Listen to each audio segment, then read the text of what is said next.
जो बात आपको बताने जा रहा हूँ मुश्किल तो है लेकिन हैरतनाक है।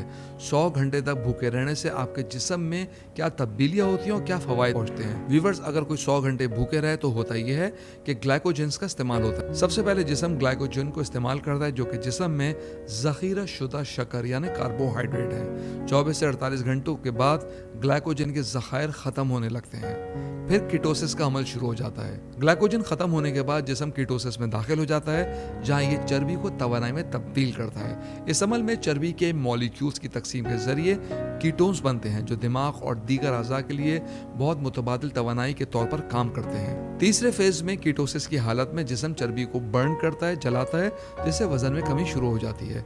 और चौथे फेज में आपका जहन तेज काम करता है। कीटोसिस दिमाग के लिए एक मौसर तवानाई का जरिया है जो तवज्जो और याददाश्त को बढ़ा सकता है।